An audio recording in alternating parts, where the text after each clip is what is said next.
We ask your blessing upon Dr. Rast's presentation. We thank you, Lord, for faithfulness to your word, and we ask, Lord, that we remain faithful to that word, that we cling to Christ alone for our salvation, and we rejoice in the peace that his word provides that passes all understanding. In your Son's precious name. Amen. Dr. Rast, if you'd be so kind. Okay. Thank you, Pastor Fisher. Good to see you all. Thanks for the opportunity to be here with you today. It is a real pleasure to spend some time talking about a subject that is, in my opinion, and I think I'm right. No, I know I'm right. It's really important, the topic that we're talking about, even though what we're looking at specifically, the event occurred just a little more than 50 years ago, a little more than 51 years ago now. In fact, we often like to talk about the walkout as such, and I'll ask my students at the seminary, when I teach my history of Lutheranism in North America class, what do you want to learn about? And they always say Seminex. We want to learn about the walkout. And my answer is, well, it doesn't take very long because the entire episode was about an hour's worth of activity on the morning of February 19th, 1974. But there was a whole lot that came before that, and of course also a whole lot that happened after it, which of course is the kind of thing that makes for stories, and that's what keeps historians implied, and in my opinion, that's a particularly important and good thing. So it really is great to be with you. As Pastor mentioned, I'm Larry Rast. I've been on the faculty at Concordia Theological Seminary in Fort Wayne. I'm into my 29th year this year as a faculty member. I spent the previous 13 years as president. I retired from that last May. Thanks be to God. And I've been succeeded by a wonderful man, John Bruss, who is a faithful and excellent leader for our seminary. I'm delighted that our Board of Regents actually the electors of the Synod made the choice to call him as president. So we're in good shape there, good hands. As I mentioned, really continued my work as a professor. I'm still on the faculty. I'm on sabbatical right now. I'll go back into the classroom this coming fall. I'm negotiating with the provost, I'm not really enjoying this process very much because I used to be his boss, and now he's my boss. So we're working through it. But no, in all seriousness, very much looking forward to that. It's something. Teaching is something I enjoy immensely, and as I get a little bit older, I thought it was time to pull a few things together in this regard, and it's all good. It's all very, very good. Our topic is the battle for the Bible, the 1974 walkout at Concordia Seminary in St. Louis. I mentioned already the proper date is February 19th, 1974, right about 11 a.m., give or take a few minutes. And things were more or less wrapped up by noon. And how do we know this? Well, once the faculty majority and students, and faculty majority meant about 45 out of 50 professors, and students, about 400 out of 500, had made a formal walk out of the campus. We know it was about noon because then they walked back in and went to lunch at the dining hall. You do what you got to do, you get hungry. Anyway, so again, kind of a very targeted, very limited event, if you will, but then when you look at the history of the whole thing, you look at the larger story, there's a lot more involved, an awful lot more involved. So we're going to explore that a little bit today, and there's always more that can be said. There no doubt will be questions that emerge in your mind as we're making our way through this narrative. And so if you have any questions at any point, just raise your hand, because I'm very flexible in terms of this story. I already told a couple of folks, you have another seminar coming in the fall. I'll probably have to come back to that one to finish the story out. But then if we did that, I still wouldn't finish the story out. There's more. The more you dig into this, the more you find. And it's a fascinating story. It has impact Any number of you mentioned some of the personal impacts that you experienced as a result of this. I'm going to be real frank right up front about how this affected me personally. But before I say that, I just want to underscore the fact that if you have any questions at any point, or if you want to make a speech about something, you're welcome to do so. I may gavel you down. I think I have a gavel here somewhere. But in all seriousness, just ask the question while you're thinking of it, because that's the best way for us to think about this and think through it together, okay? But personally speaking, I was, at the time of the walkout, February 19th, 1974, I was 11 years old. And of course you'd say, what does an 11-year-old know about an event at the St. Louis Seminary? And the answer is, we watched it happen as a family, because it affected us profoundly, the Rast family profoundly. My Uncle Harold, my father's younger brother, was actually a visiting professor at Concordia Seminary, St. Louis for the winter quarter of 1973-74. And he was completely supportive of the action of the faculty majority. He left the Missouri Synod shortly after this, joined the LCA, wasn't happy there, ultimately ended up in the Episcopal Church, had been a curriculum over, he was an editor for curriculum at Concordia Publishing House, left there, went to Fortress Press, which was the publishing house of the Lutheran Church in America, the LCA, the most progressive Lutheran church in America at that time, the major component of the later formed Evangelical Lutheran Church in America. And so you see that there was a segment of my family that was part of the group that protested and ultimately left. Had another uncle, my dad's older brother, next older brother, Walter Rast, taught theology at Valparaiso University for years. And he also left the LCMS as a result of this controversy. He joined the Association of Evangelical Lutheran Churches. So one uncle joined the LCA, the other uncle joined the AELC. We just need one more to join the ALC, right? You get into kind of the alphabet soup of American Lutheranism real quickly. But he joined the AELC, of course, in time. The AELC was one of the elements that came together in the ELCA as well. So another part of the Evangelical Lutheran Church in America. So two uncles, very gifted, brilliant theologians, left the Missouri Synod as a result of this. They had one older brother, Herb. He was the oldest of the four boys, the four Rast boys. He stayed in the Missouri Synod. He stayed. And their father, Alfred Rast, my grandfather, who was a pastor as well, also stayed in the Missouri Synod. So the four Rast pastors, half left, half stayed. Okay? Must have had some fun Christmas parties. We had a great time. And you're probably asking yourself at this point, well, what about your dad? Well, of the four Rast boys, he was the one who did not enter the ministry. Thankfully, as he would say. He was a musician. That was his vocation. That was his calling. He was a very gifted musician. But when push came to shove, and things were breaking apart in the LCMS in the mid-70s, he and my mother and my two sisters left the LCMS as well. My folks joined the LCA briefly, and then after a couple of years, they made their way into the Episcopal Church. So it disrupted our family as a whole, and it disrupted my immediate family because by that time, 13-year-old Larry stayed. I had just been confirmed when I sat down with my folks and they said, Larry, we've made the decision, we're leaving the LCMS. What are you going to do?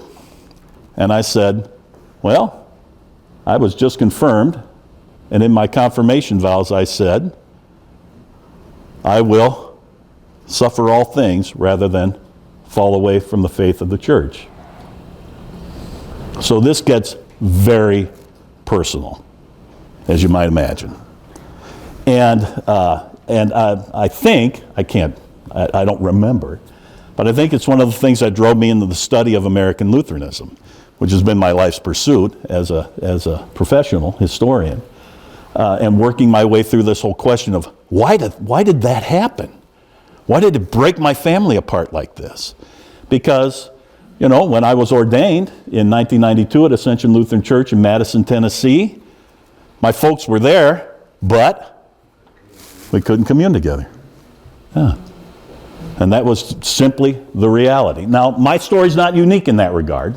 There are a lot of folks that have similar kinds of stories, with their unique twists and that kind of thing, but it's all to say, when I talk about this is not the detached academic professional historian.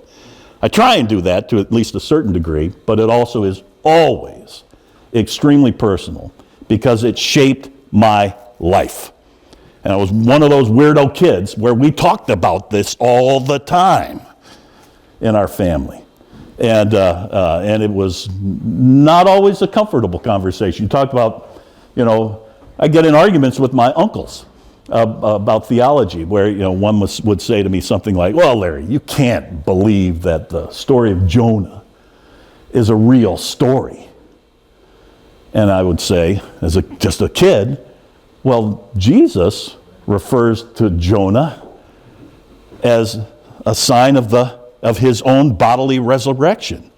Seems to me that's kind of important, that it actually happened, And oh, no, it's not important. It doesn't matter whether the resurrection happened as such. It doesn't really matter if it's historically verifiable or not. What matters is whether you believe it in your heart. Whether the message gives you hope, because that is the gospel. That's Confucianism. Not really, but anyway, because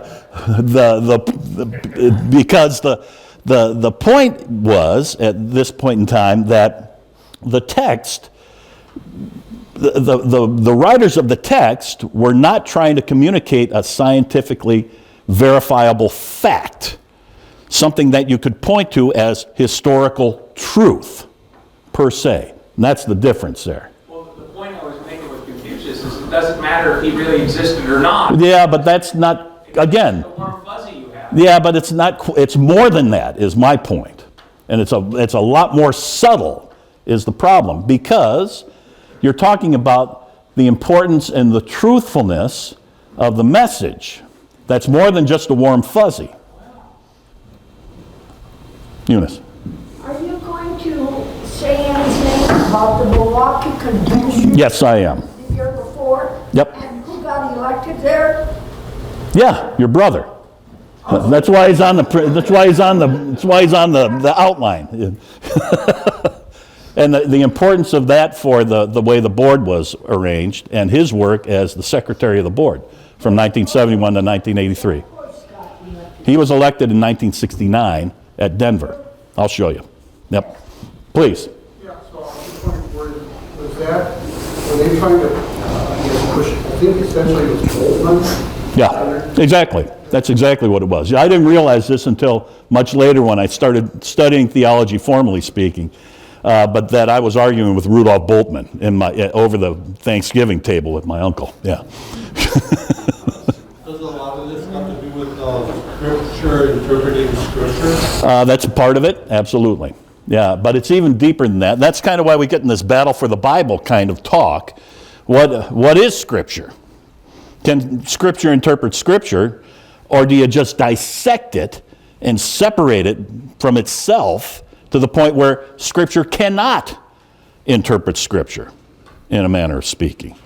So it's a different way of thinking about what the Bible is, how we read the Bible, and what the Bible teaches in the end.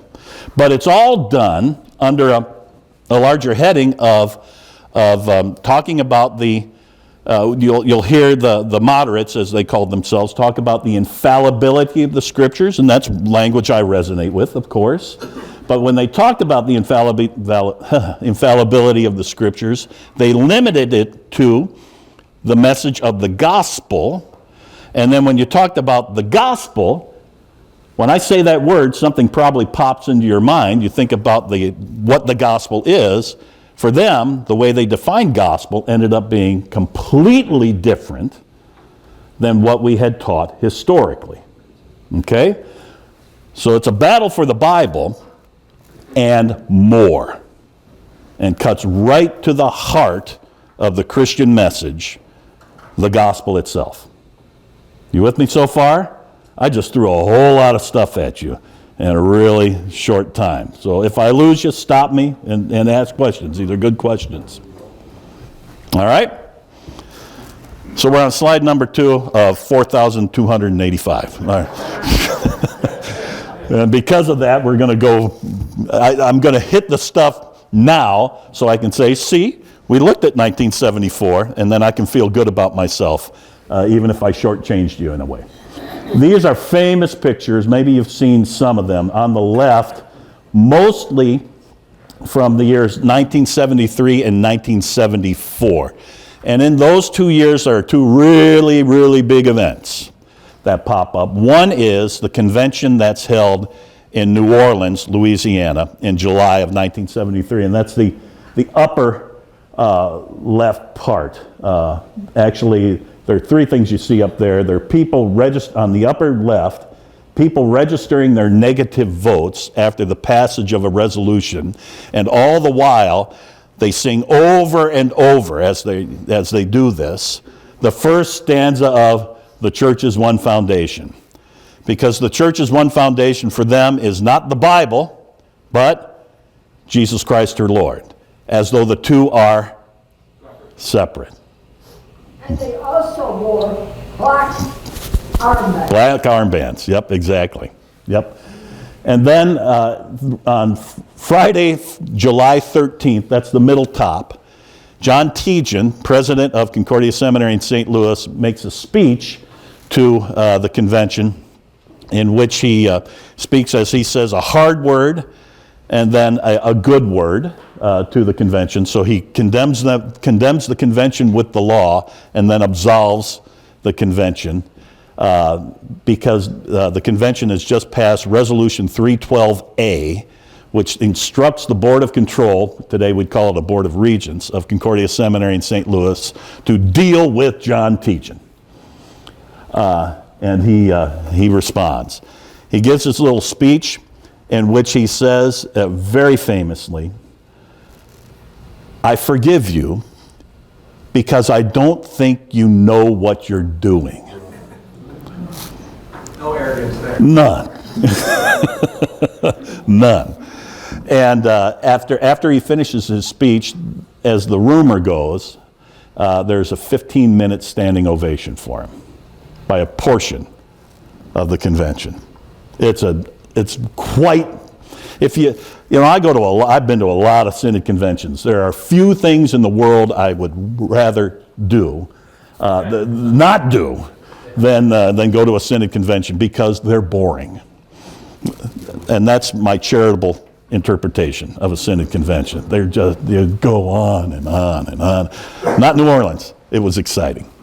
But I wasn't there. So you get that? Yeah, go ahead. And Tejan was so charismatic. He was very well spoken. Mm-hmm. I hung on to my seat, so I wouldn't get carried. He was an incredibly effective speaker. And publicly, he could, in this sort of situation, he kept his cool. He spoke clearly, and very persuasively, winsomely, other than saying you don't know what you're doing. But that was him. So anyway, that's what you see up there. Then on the upper right-hand corner is a protest by the faculty, which occurred on July 24th, 1973. And then on the next row down on the left, protest at the installation of Dr. Preuss, the president of Synod, after his election. That's at Holy Cross Congregation in St. Louis. So you actually had picketing of a Synod president's installation. We need to bring this back. Don't you think? I'm not getting anybody to go with me on this. It's weird. What do you make of something like that? Well, it was the 60s. Even though it's 1974, it's the end of the 60s, right? What do you do when you have a problem? You have a protest and you picket. They were part of the culture, part of their time. Then you get to speeches on that second row right hand. The students are voting to go into exile, and then a whole series of pictures of the exile march itself. This one is actually Operation Outreach. But anyway, one of the points that always comes up, you've heard two words now. One is walkout, which is what we've titled this, what Pastor Fisher foisted upon me. And rightly so. Walkout, which is what typically I would refer to the whole enterprise as. And the other is exile. And you can tell where a person is coming from in terms of their, and this is a general statement, I know, but their theological commitment and their interpretation of the whole body of stuff that we're starting to talk about, by which of those two words they use. They walked out, we were exiled. Yeah, we say they walked out, or we say they walked out, they say we were exiled. And exile means what? In this case, we were forced out. We were forced out. And what was forced out? The faculty majority and the vast majority of students at Concordia Seminary. They were forced out by the president of Synod, J.O. Preuss, and the Board of Control.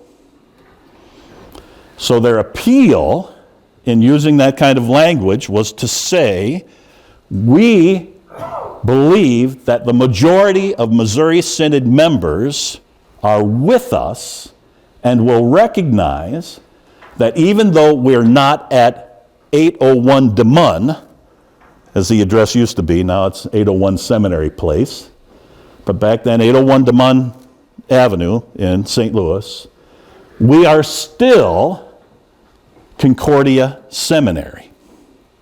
In fact, we are the Concordia Seminary. And what remains at the address is not. And this will end up being the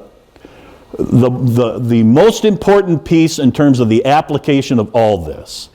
Because once you have the walkout, once Seminex begins operation, and Seminex means what? Concordia Seminary in exile.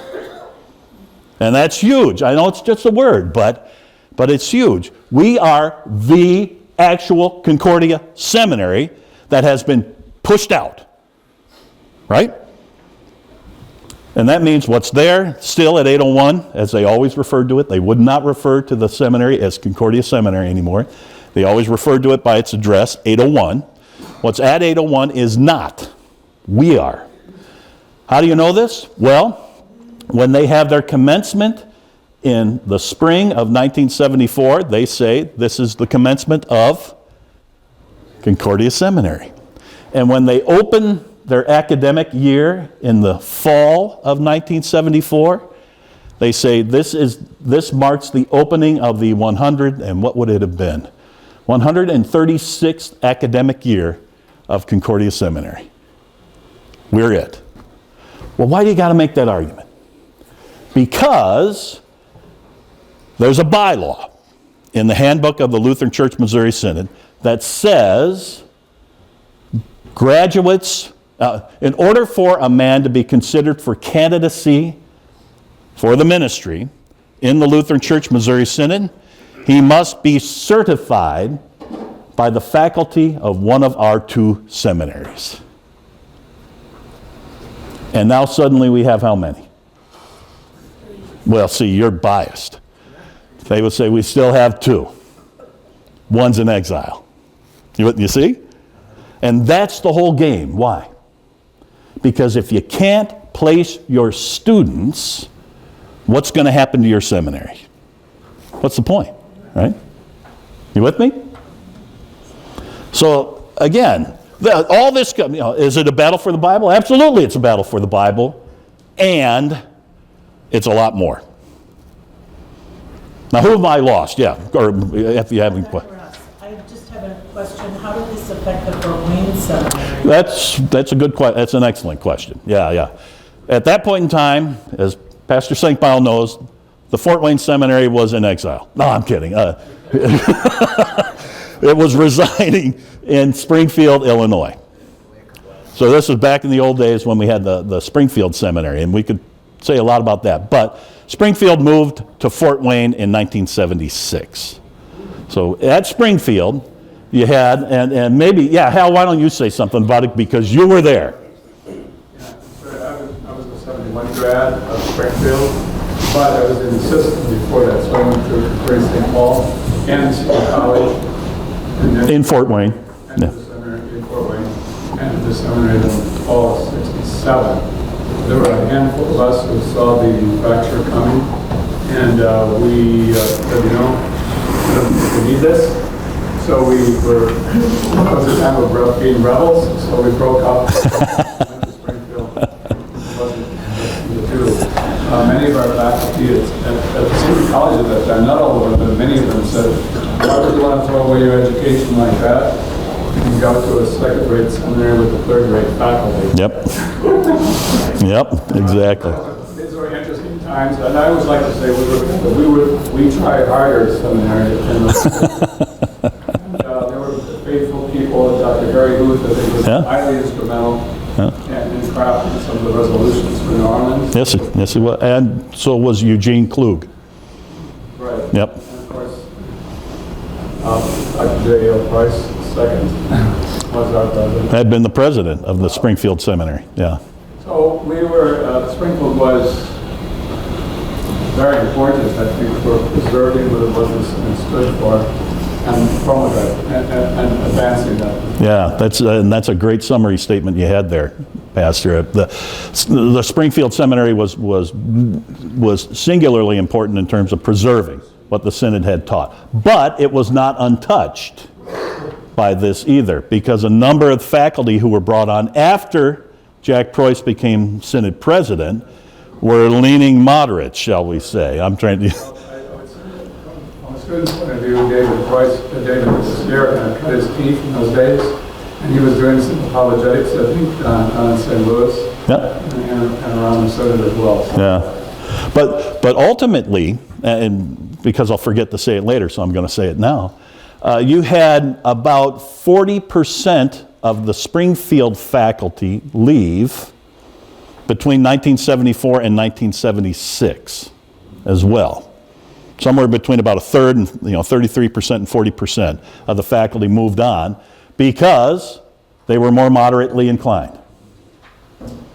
So not untouched, but the faculty majority, and especially the faculty leadership, and then particularly, you have this funny little window, but Jack Preuss was president of the Springfield Seminary from 1962 to 1969, and you have this little gap, and then his brother, Robert Preuss, takes over as president from 1974 until the early 90s. In that little window there, you have, perhaps not surprisingly, a number of folks of a different perspective come in. And there have been some that came on earlier under George Beto, when he was president from 1959 to 1962. So again, not untouched, but a very different kind of perspective, very different kind of leadership offered by the Springfield, later Fort Wayne Seminary. That's a great question. That answer it? I think so.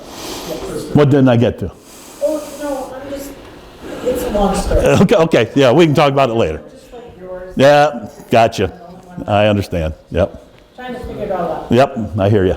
Follow-up. I think many of these folks have left the Springfield faculty because ostensibly they were in sympathy with the majority. Probably were, but to what extent, I don't know.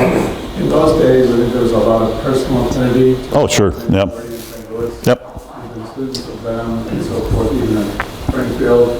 So the whole thing was like a water. So these personal relationships. That's a great point. A lot. Not entirely. And Personal relationships played a huge role in this stuff. Walk out and everybody's going to come to their senses. Yeah. Or feet and beg us to come Right. They were certain of this. They were absolutely certain of this. Now, and just to kind of underscore that relationship part, that was my dad. I mean, he was no theologian. He would tell you he was no theologian. He always remained a Lutheran in the way he thought and kind of framed his understanding of Christianity. But when his brothers, who were the theological experts, left, he felt like he had to go with them.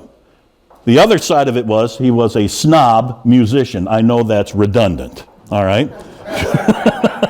And he loved the English music tradition. And that's what ultimately pulled him into the Episcopal Church. He was an organist and a choir director and all that kind of stuff, taught music for 40 plus years, that kind of thing. So he loved the Anglican music tradition. I'll tell you one story along these lines. This is the danger. I've now gone down the rabbit hole, but I'll try and come out quickly. So when I did my qualifying exams for my PhD at Vanderbilt in 1995, it was the most miserable time of my life, and also the time in my life when I was the smartest. And it was exhausting and overwhelming. And I finished it out where you do 2 sets of 8 hours a day, 5 days a week, 2 sets of these. So 80 hours of exams, 6 months apart from one another. Ugh. So at the end of this, my dad says, "Hey, you want to go to England?" And my answer is, "Yeah, I want to go anywhere except Vanderbilt University. I never want to see the place again." So he says, "Well, go." Now, it was during Lent, which was a little problematic as a pastor, but I thought, hey, I'll give up church for Lent, right? I don't recommend that for this coming week, all right? But anyway, in all seriousness. So we go over to England for a couple of weeks, and I'm a musician too, my father's son, and so we're choosing where we're going to go every evening for evensong. And the Anglicans do this perfectly, right? I mean, so one night we see that at St. Paul's Cathedral in London, they're singing Mendelssohn's "Oh, for the Wings of a Dove," which happens to be one of my favorite pieces, period, right?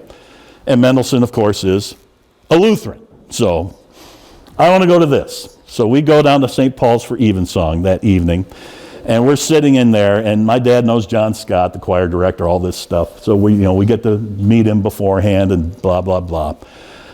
And they have a boy soprano sing the part, and it's perfect.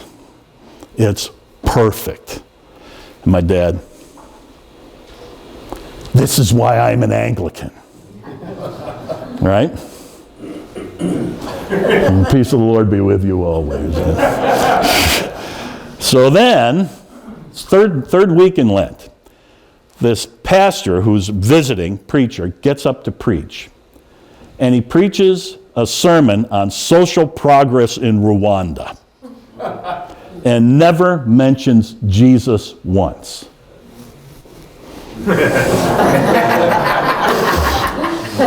This is why I'm a Lutheran. Anyway. Did he smile? Yeah. I mean, by that time we were at the point where we would chuckle about it. He followed his experts, and the relationships were enormously important. And to break those is a very difficult thing, and it's disruptive and upsetting. It was personally for me, as I mentioned a little bit earlier. So, you have all these kind of factors that are at work as you're talking about a very large, and for lack of a better word, denomination, the Lutheran Church Missouri Synod, with relationships that extend throughout the world at this point in time, both in terms of international districts like Argentina and Brazil, which are now independent churches, but also missions that go all around the world as well. It's a big enterprise, and you have a lot of connections, and who you studied with, who you went through seminary with, has a huge impact. I mean, that's Pastor Fisher and me. We go back almost 40 years now, 35 years, in terms of we went through seminary together at a very challenging time in the history of the Fort Wayne Seminary. That bonds you together. It does. So, I get that part of it. But what do you believe? What do you confess? What are you going to teach when you're a pastor. In my mind, those are more fundamental, more central than my buddies, as much as I love them. More important than the relationship I have with my uncles, as much as I love them, and as supportive as they always were of me as a Missouri Synod pastor, interestingly enough. And even with respect to my immediate family. So there's a lot at work here. Yeah. Then somebody. What more than anything influenced you to stick with Missouri Synod? Was it your two uncles that, your uncle and your grandfather had decided to stay? Nope. Was it, or was it when you went to confirmation class? It was. And you were taught. It was I had two pastors. We had two pastors at my congregation, one of whom was kind of a classic Missouri Synod Lutheran. He had the voice of God. He was a heck of a preacher. And he taught me the proper distinction between law and gospel. That was it. Right there. That was it.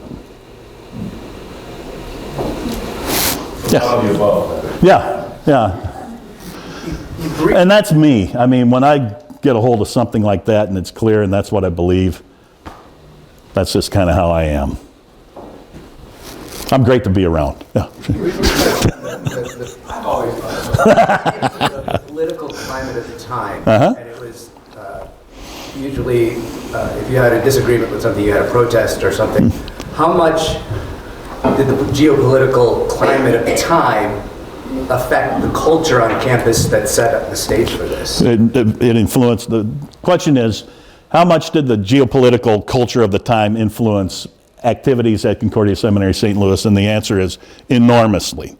Again, I'll tell this story at this point. What's the best way to do this? I'll give you more details later on, hopefully. But one of the things that came up after Dr. Preuss started the investigation, as it was called, he always called it a fact-finding mission to find out what was actually going on at being taught at Concordia Seminary in St. Louis. One of the things that came up was the occurrence of an event that marked the Kent State Massacre, so-called, and also the shootings at Jackson State in Mississippi. Okay, and what the students did was they organized a vigil that was going to go all night long to recount the story, this particular story. So you do this kind of thing, and they invited. If you know the campus at St. Louis, it butts right up against Fontbonne University, or used to, before Fontbonne was sold. And Fontbonne was a Catholic girls' school. So the seminarians invited all the women from Fontbonne to come over for the vigil, right?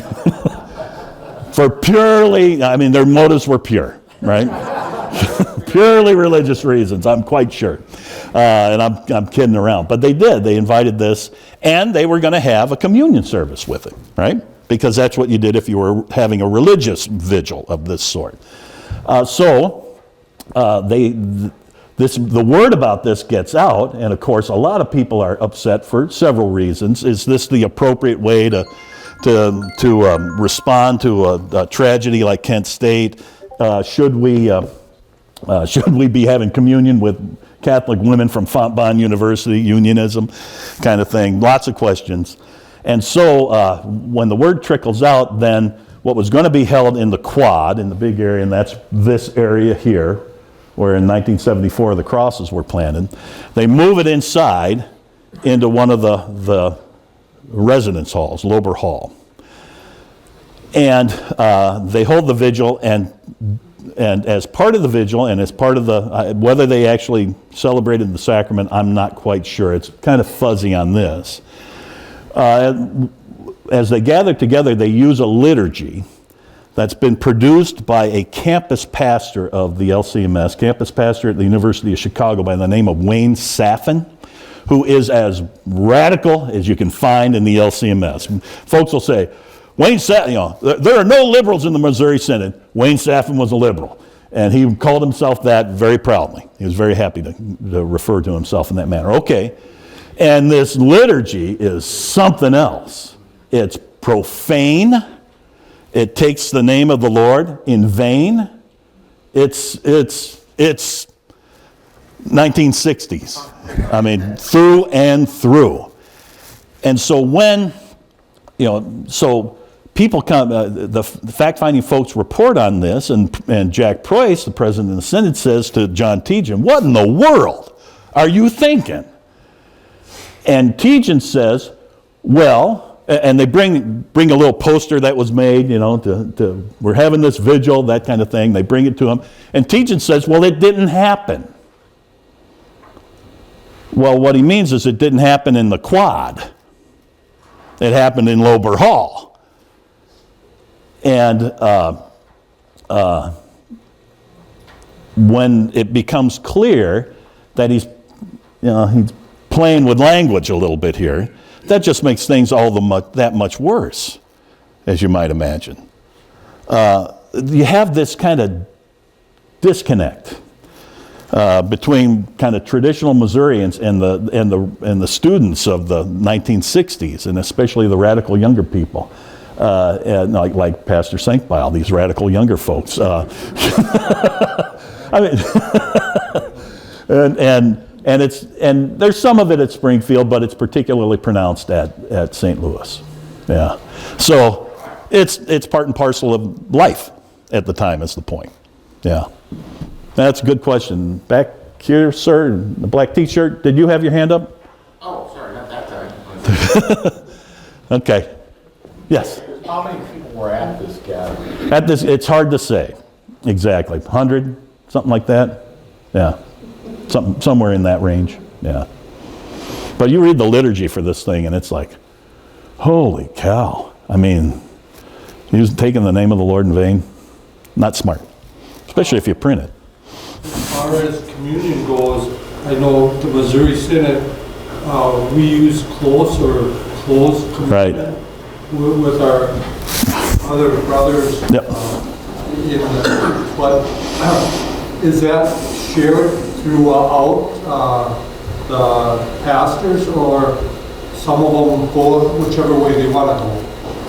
Yeah, the latter. The latter.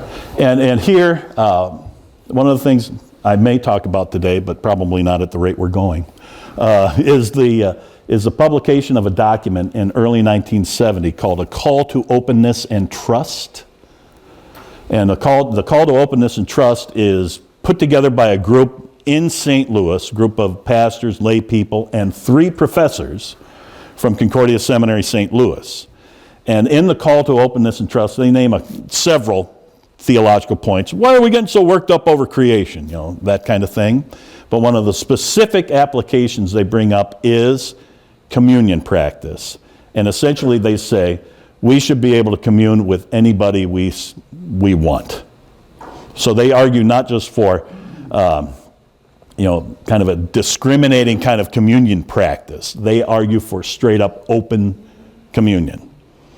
And they argue we should be in fellowship with the other Lutheran churches, the ALC, that happens in 1969, but also the Lutheran Church in America, the LCA, and we should join the Radical Lutheran World Federation as soon as we can. So they're pushing that particular issue as far and as fast as they can. Lots of questions. Phil. How early were some of these professors? Well, I'm glad you asked. Yeah, because that gets me back to one of my slides. Their influence wasn't just people that graduated in 73. No. It goes back, way back. Hence, Pastor Fisher's point about 70 years, or 80 years even. The key figure in this regard is a professor by the name of Richard Kemmerer. You may know that name. Those of us who've been through seminary, at some point or another, were introduced to his book, Preaching in the Church, or for the Church. Gold Melody Means. We all learned it, didn't we? And that was Kemmerer. And so Kemmerer taught that. He taught at the St. Louis Seminary from the early 40s, and then was part of the walkout, part of the exile, right? And then he taught at Seminex for another 5-6 years before he retired. So Kemmerer, and this is one of my uncles telling me this story. Kemmerer, when he comes on the faculty, he had written his PhD dissertation at Washington University. So he was one of the among the first to kind of push the envelope on going outside the synod circle for an advanced degree. Okay, and he did it at WashU, which is a very highly respected university, obviously. He wrote it on what later would be called the Melanchthonian Blight. And essentially what he said is the way that we do theology in the Missouri Synod is a blight. And the fault lies at the feet of Philip Melanchthon, the man who wrote the Augsburg Confession, right? And everything's Melanchthon's fault. You've heard me say that in class, right?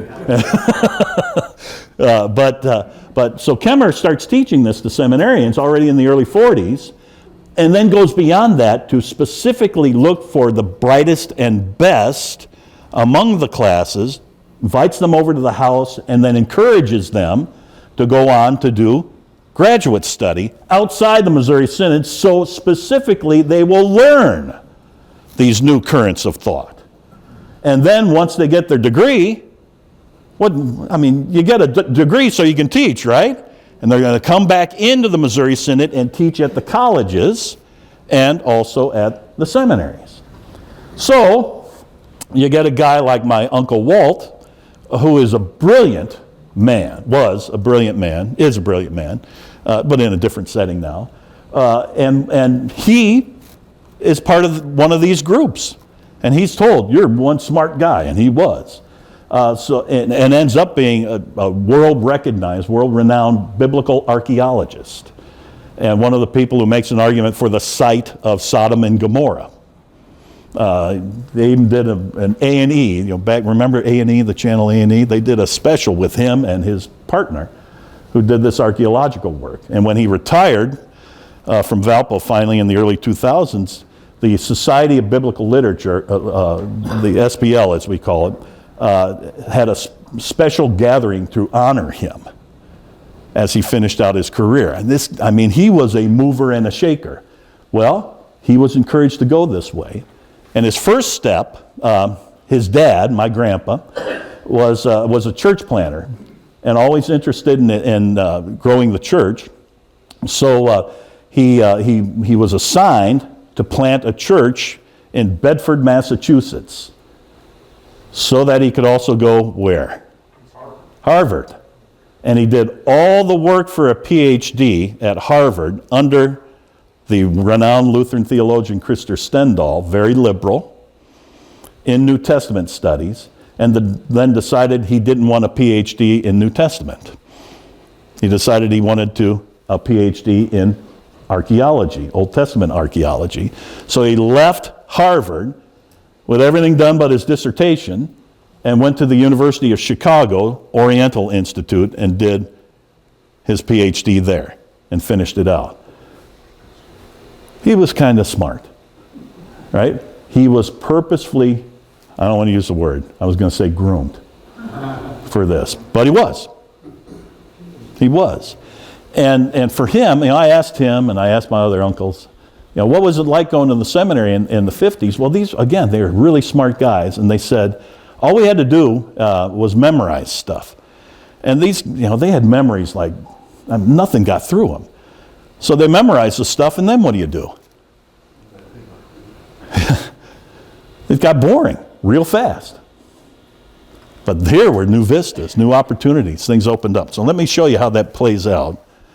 And I'll jump forward because we're so far behind. There's Battle for the Bible. Okay. Very important.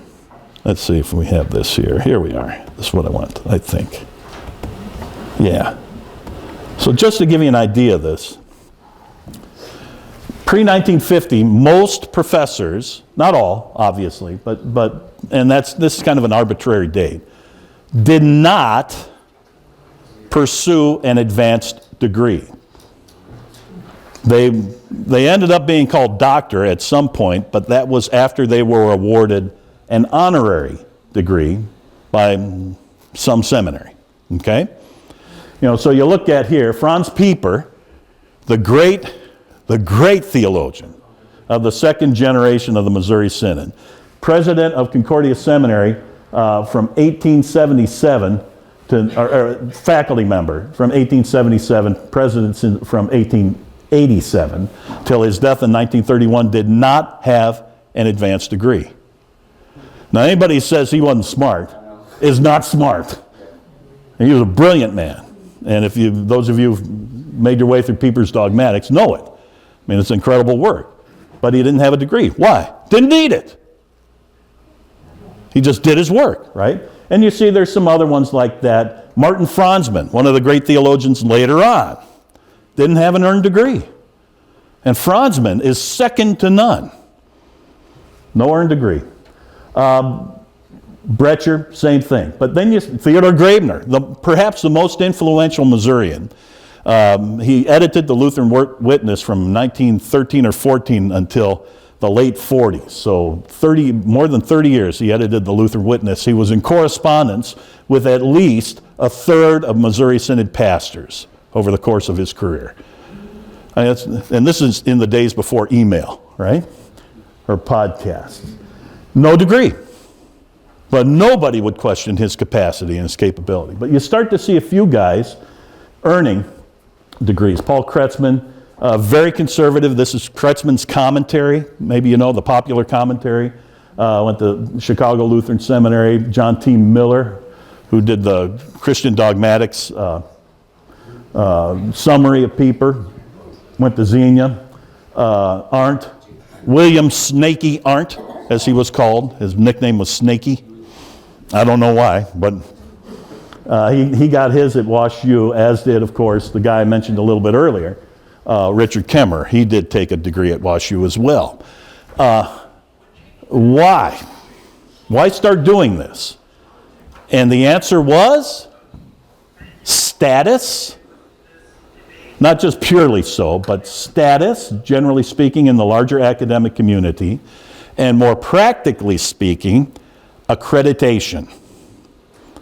When we sought accreditation from the American Association of Theological Schools, the AATS, today it's just the Association of Theological Schools, the ATS, when we sought accreditation from that accrediting body, we had to have professors with what were called terminal degrees. And there's a good reason to call them terminal, as I mentioned earlier.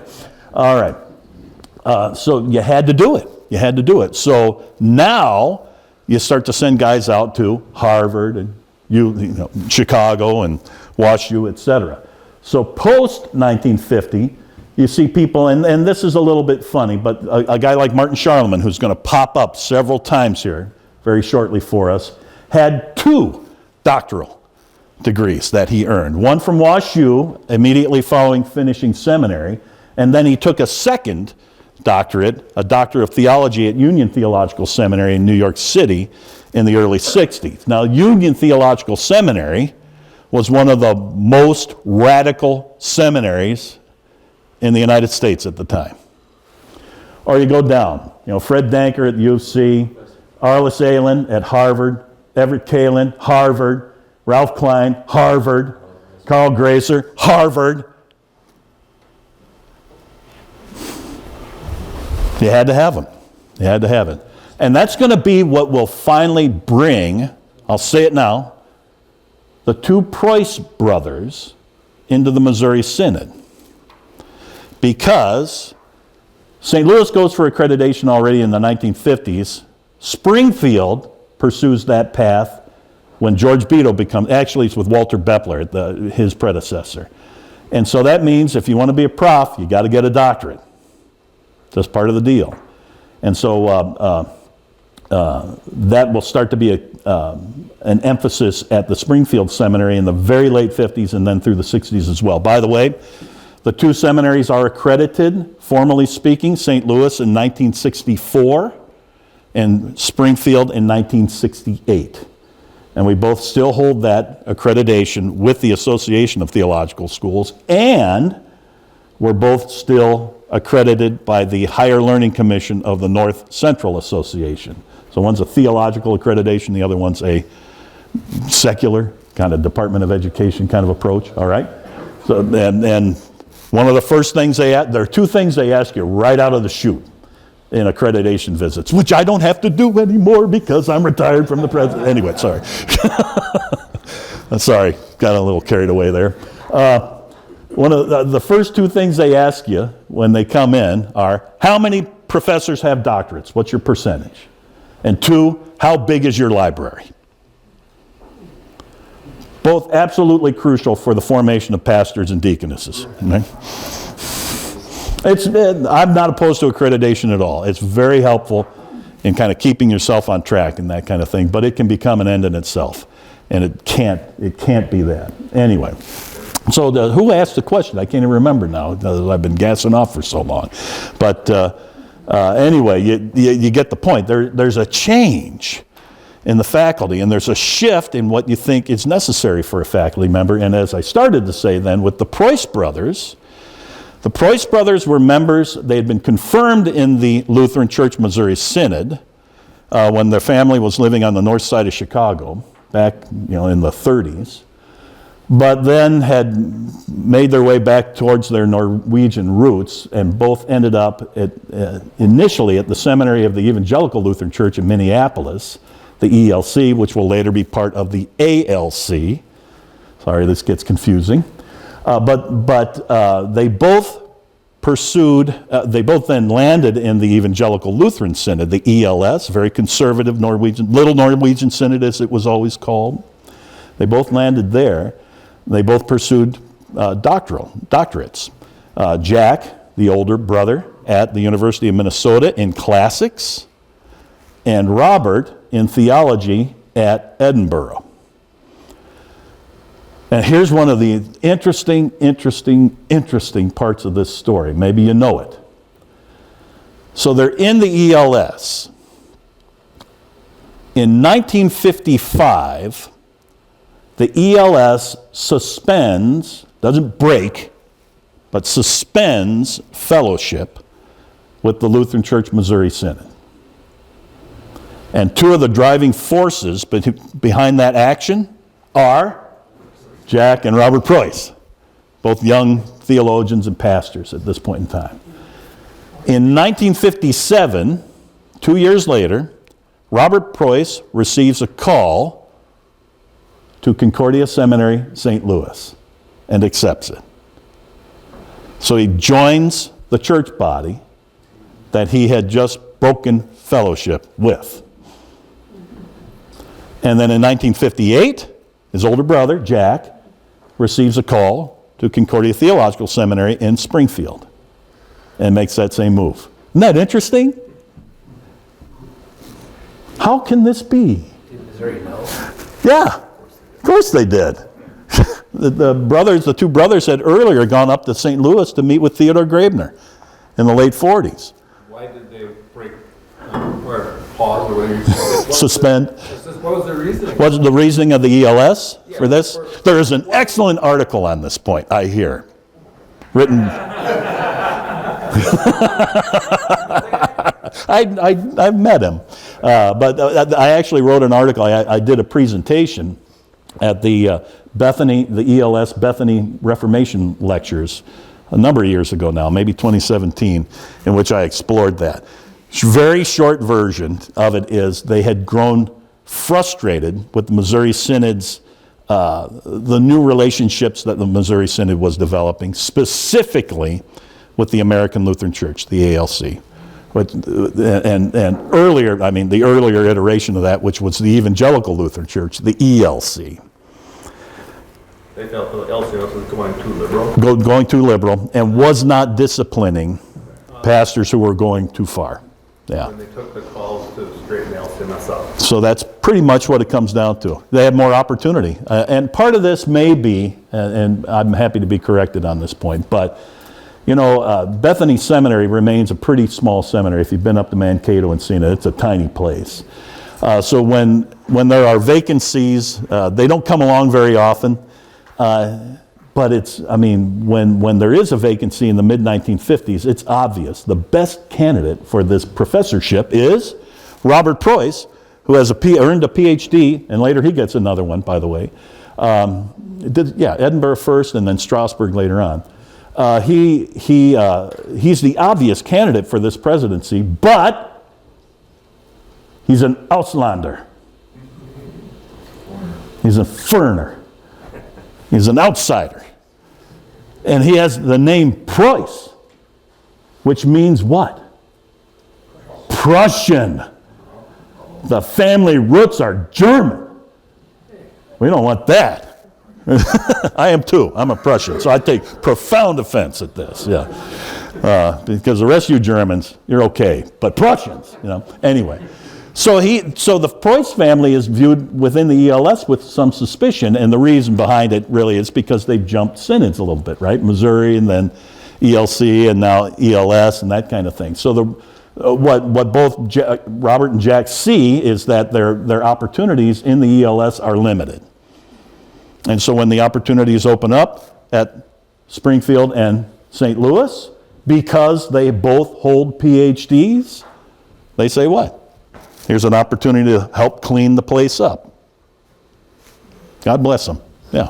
I'm assuming that you're talking about Fort Wayne and you're talking about the different seminaries, but do the LCMS and the Wells and the ELC, each one have a different seminary? Yes. Okay. All of them. Yep. Whether it's in Missouri or whether it's in Fort Wayne or someplace else, each have. Yeah. Interestingly enough, Robert Preuss is going to the ELC seminary in St. Paul, Minnesota. And he finally, the theological positions that he encounters there, he says, I can't take it anymore. And so he leaves that seminary and goes to Bethany Seminary in Mankato. And Robert Preuss is the first graduate of Bethany Seminary. Spends a semester there. So, they each have their own seminary. They each have their own kind of character with that kind of stuff. Although we were in fellowship with Wisconsin Synod, some came. pastors went to our seminary. Yep, some did, Yeah, absolutely. Yeah, there was a guy, John Willie, Al Berry spent some time at Teensville. There was, when we were in fellowship, you could move between them pretty easily if you wanted to, but in the end, in order to be certified, you had to have certification of the faculty of your church body, which came through the SEM, the church body SEM. Yeah, great point. Yes, sir. I was pretty young in the 60s, but I'm thinking there was something that happened there because our church, St. John's in West Bend here, Were they Wells? We were Wells, but they had a congregational meeting, and like I said, I was pretty young, but they had to make a decision between the Missouri Synod and the Wells Synod. Yep. We chose the Missouri Synod. I got you. Okay. Interesting. Yeah, Wells suspended fellowship. So ELS suspended fellowship with Missouri in 1955. Wells did not until 1961. August 1961 is when they formally suspend fellowship. And that's when congregations that had kind of a foot in both synods had to make a decision about which one we're going to go with. And so that would have affected you. In other areas, I was pastor in Madison, Tennessee, which is about 7 miles north of downtown Nashville. And there aren't a lot of Lutherans in Tennessee, all right? There weren't then, there aren't now. But the result was that we had what we called a comity agreement with Wells, meaning Missouri did with Wells. And we would do missions here, and they would stay out of that area. And if they were doing a mission here, we would stay out of that area, okay? They did that here in Wisconsin. Did they too? Yeah. Manitowoc went Wells and That's right. Oregon, Yep. CMS. Yep, that's right. Yep, exactly. So it was very common. And we thought, this is the way, it's going to be this way forever, and we're always going to get along, so it's great. And then you suspend fellowship, and what do? Well, in Middle Tennessee, where I was a pastor, there aren't a whole lot of Lutherans. And there aren't a whole lot of Lutheran churches, and it tends to be a long distance between them, except in Madison, where I was. And Wells started a church plant less than a mile away from my congregation.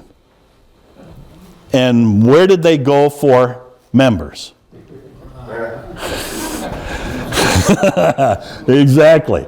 So was there a lot of friendship and between our... No. There was... I mean, it was, again, this is one of these disruptions of relationships. And that's already in the early 60s that we're seeing that stuff happen. That's a great question. That is Right here personally, Pilgrim was started in the mid-50s. St. John's at the time was Wisconsin Synod. Uh-huh. So we're the first Missouri. So you're the Missouri... Until they make that... Synod. And we're like, from what I hear from older members, Pilgrim had plans to have a school and all this stuff, but then when St. John's went to Missouri Synod, we're a mile apart. Yeah, what's the point? What's the point? There you go. Excellent. Do you think Wells and LCMS will ever enter the fellowship again? Do you think Wells and Missouri will ever enter into fellowship again? Not in God's lifetime. Trying to be funny. It's not funny. I've been part of the conversations team with the Wells and ELS over the past almost 15 years now, since President Harrison has been in office. We meet annually, and we get together and we talk and talk and talk and talk and talk. It's theologians, right? So I think we're done talking. No, we're not. We got more to talk about. Long story short, these are great folks. And I've come to really consider both the ELS delegation and the Wells delegation, and they've changed over time. Great guys, colleagues. What we've been able to do to this point, and I know it's 15 years, but these things take time, right? We've been able to dispel a lot of the caricatures. You LCMS people are a bunch of liturgical libs, right? It's kind of... Anyway. Yeah, right, yeah. And A lot of them are contemporary. many are. It's really quite remarkable. So we're able to converse very frankly at this point in time. What comes out of that, I don't know. Could more come out of it? Yes. I hope so. But it's not going to happen fast. When a relationship like that is completely disrupted, we really didn't do anything significant in terms of conversations for what? Between 1960 and 2010, 50 years. That's a long time. So part of this has just been to get to know one another again. And now we know each other well enough, we call each other names and, have little alliances that you create, between the Missouri guys who don't like those Wells guys, and the Missouri guys that don't like these Missouri guys. No, I'm kidding. But I mean, we know each other well enough, and one of the biggest things that has been dispelled for me is, they tended to think of us as monolithically moderate / liberal, and we tended to think of them as monolithic in terms of their point of view. But there's a continuum in both the ELS and the Wisconsin Synod, like there is in the Missouri Synod. Now, with the groups that we have together, it's we're chosen very specifically because we know one another and one another's positions, and we try and represent our historic confession faithfully. So they'll ask us questions. We were reading on the internet about something that happened in one of the Missouri Synod congregations. Yeah. Well, what do you think of that? Well, I don't like it. Well, what are you going to do about it? Talk to President Harrison. Right, please. I just want to say, as the local Wells member in the room, I just wanted to let you know that our local clergy and our Wisconsin Seminary staff and our Synod preparatory faculty, I've heard nothing but positive exactly about President Harrison among the Wisconsin I'm sure. staff. They're very encouraged by all the talks that you participate in. So they're very respectful and very, very complimentary of President Harrison. So I just wanted to give you the Wells perspective. Thank you. Yeah, I appreciate that very much. And I think we would reflect that completely from the LCMS side. as well. It's been good. And again, part of it's just getting to know one another again. And Mark Schrader has put it that way any number of times. You know, we got to get to know these people once more. So, yeah, please. I was younger, like I said, but wasn't some of the breakup between a woman's right to vote? Nope. It wasn't that. It was not at all, because Missouri did not adopt women's suffrage until 1969. So the relationship had already been suspended previous to that. Before that. Yep. It was, and one of the Wells, I mean, the interesting things that happens in Wells is that Wells works very hard to try and see a way through all of this, and pleads with the Missouri Synod, put your house in order. And Missouri's not really doing that, sadly, despite the fact that they have a very faithful president, John Benken. What happens within Wells, of course, then, is that some folks say, we should, once ELS suspends fellowship with Missouri, there's a bunch in Wells that say, we should too. And when the Wells does not, they leave the Wells. Because Wells does not suspend fellowship with Missouri, this group comes out, namely the CLC. Yeah, exactly. And that's 1959, 2 years before suspension. So this isn't a one-way street, is the whole point on this. It's a traffic jam, exactly. It's a mess. It's Chicago on Friday afternoon, not that I'm speaking from experience. All right.